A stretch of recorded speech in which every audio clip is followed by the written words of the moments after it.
Hey guys, happy Monday. Kevin Cage back with another cryptocurrency update. I know it took a few days off last week. Good to see that XRP finally exploded through those moving averages as predicted. Many people have been calling this for quite some time. I wish I could, estimate timing a lot better. We know this market is suppressed. We know that, obviously trading bots have information and AI integrations. Everything could be ever changing. Is it all pre-planned? I have no idea. I'm just showing you some data and, seeing what some other people are seeing within this market. I'm not a financial advisor, want to go over some charting before, and then we have a plethora of XRP information to get through. So I'll probably be putting, quite a few videos out today because there's a bunch of information I want to get through and get it out there. So Cardano ADA again versus VeChain. We know Cardano successfully went on its mainnet, and we should be seeing this obviously going on Coinbase and, in a relatively short period of time. And we have VeChain as well, VET, and we can see there's fractals. They cut through both the 50 and the 100 moving average. Again, this is on a weekly, and we're sitting on this R3 pivot. We've seen many other assets do this. We've seen Lend and some other assets that are going on Coinbase shortly, just like SNX Synthetics with its Tesla partnership. And we can see that they're even approaching those next pivot points. So don't be surprised to see them approaching their all-time high, simply following the data. And we know that XRP and also XLM are behind these two assets. I think this is going to be good for the entire cryptocurrency market. I'm simply trying to capitalize on going between them at the right time. And that is quite the gamble, but I'm willing to take the risk. I have my long-term bags, full, not touching them whatsoever. So right here, we have ADA sitting on the R3, and we can see that VeChain is just a little bit above it, again, consolidating on a weekly basis. We'll definitely be seeing a push in the future. I just wish I could tell you when, but I absolutely can't. So let's kind of take a look at XRP, because I know that's what you guys primarily care about, just as, I do. So we can see, remember when we were talking about it was below the pivot, so we are consolidating around here, and we knew we were due at the 17-cent mark. While people were calling 12 cents again or 15 cents, I mean, besides, a flash wick or a flash candle on exchanges like BitMEX, I, don't see that happening whatsoever. And again, we went right through to this yellow 50 moving average to 21 cents as predicted. I had no idea on the timing, but we knew that it was going to follow suit because XLM was ahead of it. So let me pull that guy up really quick. And remember that bold prediction I made. We're going to see XLM go long-term, of course, to that R3 on the weekly basis of 20 cents. I just don't know when. I know I made a bet with some people that, in September. So we will see. But we went through the 50 MA, finally cut through the blue. So we're right around that point of the pivot. And funny enough, we'll kind of zoom in here. And we can see people were calling for 28 cents to 34 cents, anywhere from, this wick as well. So we'll see if we can break, 34 cents in a few weeks, a few months. I easily see this happening. It is just a matter of when. So with XLM, it seems that we're finally at the same points, but we are, well above the pivot with XLM, almost to this R1, which is around 13 cents. I know Mr. Level Up's calling that as the next price target. Definitely agree with that sentiment. We'll simply see how long we consolidate here, but both at the 100 moving average. So just wanted to show that. And then again, we do have silver making some moves. So remember, silver was kind of leading the way at, 24 cents, 23 cents, well ahead of XRP. And we knew that XRP had to catch up, and it seems it had. Remember, they were all 1776. Per ounce, relatively speaking, whether it was pennies, dollars, etc. for gold, silver, and XRP. Funny coincidence for sure. It would be amazing just for fun. I'm just speculating that silver, we could see again, XAG go and approach, $30 per ounce. It has been quite some time since silver has reached that all-time high nearing $50 per ounce. And if there's any time to do that, I think 2020, we can't rule it out because it's been already crazy enough. And all I've learned in this market is that I cannot predict how things are going to play out exactly. And I'm not sure if anyone can per se, but I definitely did not see XRP kind of just doing one giant candle. I thought we were going to kind of do a slow climb to, around that 22 cents, 25 cent mark, and then go to 28 cents. And what do you know? I mean, we're already wicked successfully to almost 33 cents. We'll see. My bet, and watch me be wrong, I'm betting that we'll kind of consolidate here for quite some time. And I really hope that's the case. But again, time will tell. So notice that the assets that are coming on Coinbase specifically, let me see if I can find it. So right here, 19 new digital assets. Again, we've had previous blogs released by them kind of predicting some other assets to be, added, such as VeChain, ADA, etc. We know that the regulatory framework that is necessary for the assets to be added. And again, this is lowering the barrier to entry, allowing more buyers to get on. So this is good for all asset classes. Typically, you see whenever coins are going to be announced or explored that the coins have already pumped substantially beforehand, just like, as we can see, Kava Labs. A few others that I'm definitely watching include Hedera Hashgraph, absolutely with Fetch AI, Band Protocol, Ampleforth, a lot of things that people are looking at, Ocean Protocol. It's funny that they have, Theta. We've already seen some massive pumps. Same thing with reserve rights. And some people aren't going to touch these assets because they're already up hundreds of percent. And it's funny because watch these continue to do so, just like we see Lend, just like we see synthetics, a lot of these assets. Again, this market is highly manipulated. There is not as much liquidity. It's a lot easier to move and manipulate this market. I'm not saying who's guilty of doing so. I'm just saying it's, obviously the cold hard truth of the matter right now in these nascent marketplaces. So in other news, XRP, obviously during any type of pump, you can see on trends with Google search terms that we have kind of seen this go up again. Highest point we've seen since February. All right, and then same concept with the Ripple. Not as high, but we can definitely see a spike towards this last week of July going into early August. All right, and then again, you guys can compare it with price action, and you'll see the same type of trend. All right, so again, Coinbase. Right here, I just wanted to point this out and just talk about crypto as a whole. Learn more about how Coinbase handled Ethereum network congestion on August 1st. If you guys don't see any red flags, and again, Ethereum's in many documents, whether it's, Quorum, JP Morgan, experimentation, and held by some institutions. But if you don't see this as a red flag when we are this early in the race exploring with blockchain and DLT, I don't know what to tell you. We know that XRP is already far superior in terms of scalability, in terms of cost, and handling and mitigating, network congestion. So this is just something to pay attention to. If Ethereum does not successfully migrate to, proof of stake, is not improving its scalability issues, look at how many tokens are ERC20 tokens built on the Ethereum blockchain today. Again, regulatory clarity could come. Just be safe out there. It's always recommended to diversify. I'm not a financial advisor. Do what you see fit, but we can't get comfortable with any asset.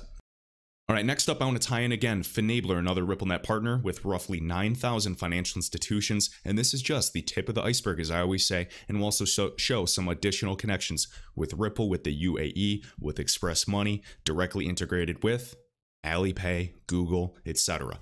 So again, this is all going to be hyped to you guys until it isn't. And that's what I'm showing is years and years and years of these acquisitions of RippleNet partners acquiring and going on shopping sprees, developing corridors, developing liquidity, directly regulated and partners with the central banks. And again, to be a partner, you have to be directly regulated, just like Michelle Bond, Monica Long of Ripple, and I almost mixed their names up, have directly said that, yes, all of our customers are directly regulated.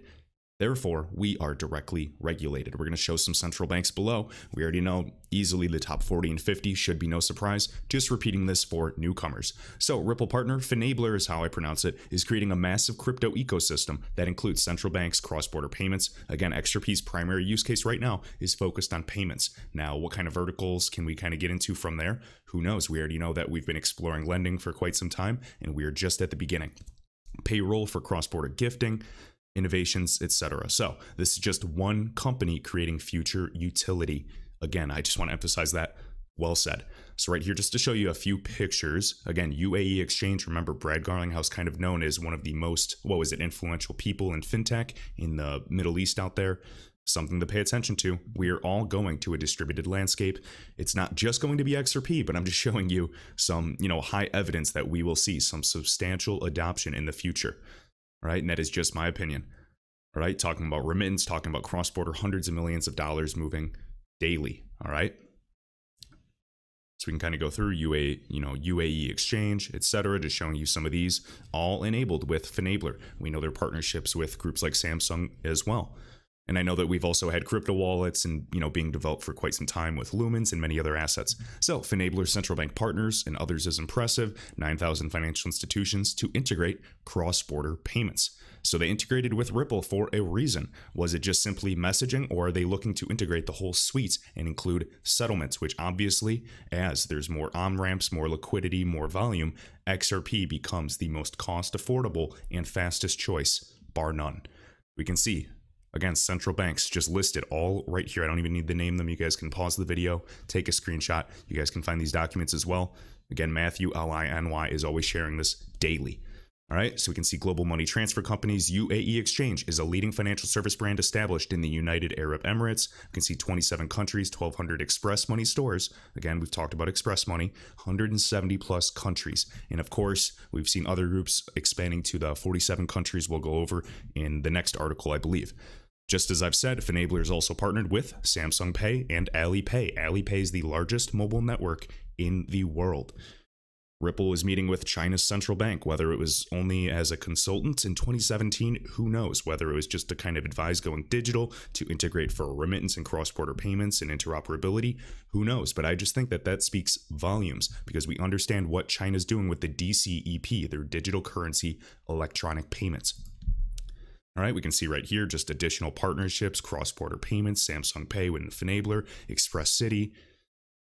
It's never ending. All right, expanding into Saudi Arabia, Alipay partnership for remittance, which is again XRP's on-demand liquidity use case, working on those illiquid corridors first, and we'll see if we can expand into other corridors as well. All right, and also Union Pay, and we know that they're integrated with many people. We see a lot of MOUs, memorandums of understandings, I believe, with many other groups as well. And I think that these partnerships absolutely mean things. So payroll, again, employees to send money cross-border via Smart Pay. You can talk about cross-border gifting. Again, we're seeing this on a daily basis. Now, these are older articles right here. This was from, let's see, 2018 to December. So Finabler's UAE Exchange, which is another behemoth, Ripple to begin blockchain payments by first quarter. So, many groups and banks throughout the correspondent banking system are already utilizing Swift GPI for messaging. And then another good portion are also using Ripple's Xcurrent.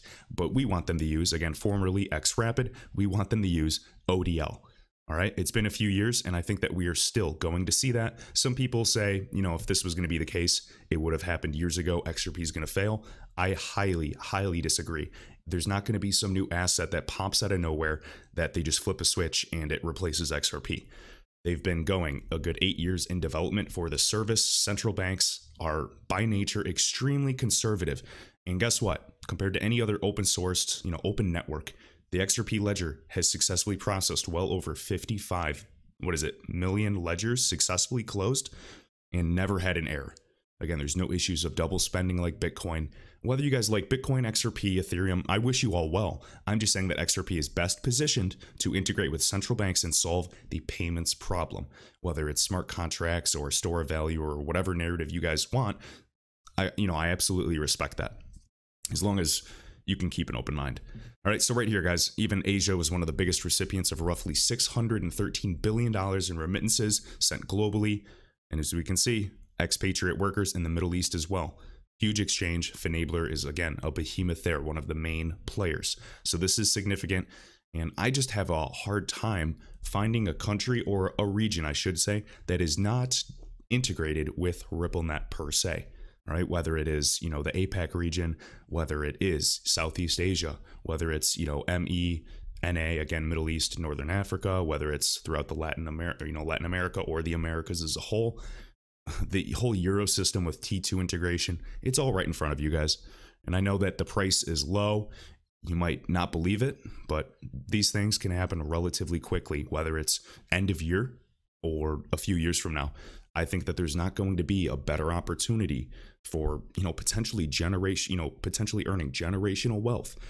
People have lived through the dot-com bubble. I had a gentleman DM me yesterday or 2 days ago, and I took a screenshot because it made me happy, and I love seeing it, just saying, in the last 25 days, my portfolio has gone up $100,000. Thank you. And, I'm not acting like I play a role in this, but just to know that, I'm making videos to keep people focused or remind them, and I don't want it to just be reassurance, but just to know that it keeps people going and keeps them researching and doing their own research, that feels good. And if I even play, 0.1% of, influencing that and helping people stay strong, hey, my day's made. All right, and my job here is done. So RippleNet, this is an old article when they only had 100 member banks and FIs, but just pay attention. This is one group. We've talked about Finastra. You can talk about, integrations with huge groups like ACI, Volante with Volpay, integrated in the UK's FPS system. It's all hype and speculation until it isn't. All right. Just like the Bank of England, prediction by Lee with teaming up with Accenture for their real-time gross settlement system, time and time again.